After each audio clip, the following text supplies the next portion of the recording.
अल्मोड़ा विधायक मनोज तिवारी ने जिला विकास प्राधिकरण यानी डीडीए को समाप्त करने की मांग उठाई है। उन्होंने कहा कि डीडीए लागू होने के बाद पहाड़ी जिले में आम आदमी के लिए मकान बनाना बेहद मुश्किल हो गया है। विधानसभा सत्र के दौरान इस मुद्दे को उठाने के बाद अल्मोड़ा पहुंचे विधायक तिवारी ने कहा कि जिला विकास प्राधिकरण में बेहद कड़े प्रावधान किए गए हैं, जिससे आम जनता को भारी परेशानी हो रही है। विधायक ने कहा कि पहाड़ों में लोगों को अपने घर बनाने में आ रही दिक्कतों को देखते हुए ही उन्होंने विधानसभा में ये प्रश्न उठाया था। विधायक तिवारी ने चेतावनी दी कि अगर सरकार जिला विकास प्राधिकरण को समाप्त नहीं करती है तो वे जनता के साथ सड़कों पर उतरकर आंदोलन करने को मजबूर होंगे। अल्मोड़ा से नसीम अहमद की रिपोर्ट।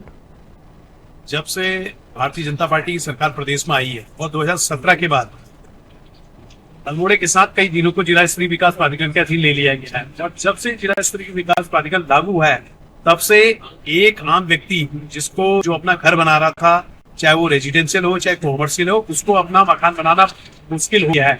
ऐसे कड़े प्रावधान कर दिए गए हैं उसमें आपको सेटबैक छोड़ना होगा। अगर आपको रेजिडेंशियल है तो 2 मीटर का रास्ता छोड़ना है, कॉमर्शियल है तो 4.5 मीटर का रास्ता छोड़ना है, और जहां पर साइकिल ही जा सकती है जिस मोहल्ले में, वहां पर कार पार्किंग का प्रावधान रखा गया है।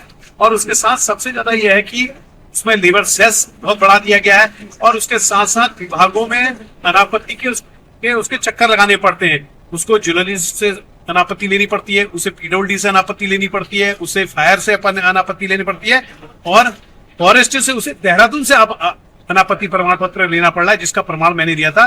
तो इन सारी बातों को लेके मैंने विधानसभा में प्रश्न उठाया था और पुरजोर तरीके से मांग करी कि जिला स्तरीय विकास प्राधिकरण समाप्त होना चाहिए, निरस्त नहीं होना चाहिए। और मेरे प्रश्न में माननीय संसद के मंत्री जी ने कहा कि हम इसको जल्दी इसका सरलीकरण करेंगे, इसका स्थिरीकरण करेंगे, और अगर नहीं होता है तो फिर इस क्वेश्चन को मैं पुनः लगाऊंगा। सड़क पे भी उतरने का काम बिल्कुल बिल्कुल लगातार हमारे सर्वदलीय संघर्ष समिति के लोग यहाँ हर मंगलवार को धरना कर रहे हैं, तो उनको तो समर्थन हम दे ही रहे हैं। अगर नहीं होगा और जनता परेशान रहेगी तो हम निश्चित रूप से उनकी जनता की आवाज बन के आगे आएंगे सड़कों में।